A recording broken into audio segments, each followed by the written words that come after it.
সালাতের অর্থ হচ্ছে নিকটবর্তী হওয়া, মুখ ঘুরানো, মুতাওয়াজ্জা হওয়া। ওই যে হযরত ইব্রাহিম আলাইহিস সালাম বলেছিলেন, ইন্নী ওয়াজ্জাহতু ওয়াজহিয়া লিল্লাযী ফাতারাস সামাওয়াতি ওয়াল আরদ।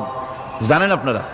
পড়েন, ইন্নী ওয়াজ্জাহতু ওয়াজহিয়া লিল্লাযী ফাতারাস সামাওয়াতি ওয়াল আরদা হানিফা ওয়া মা আনা মিনাল মুশরিকিন।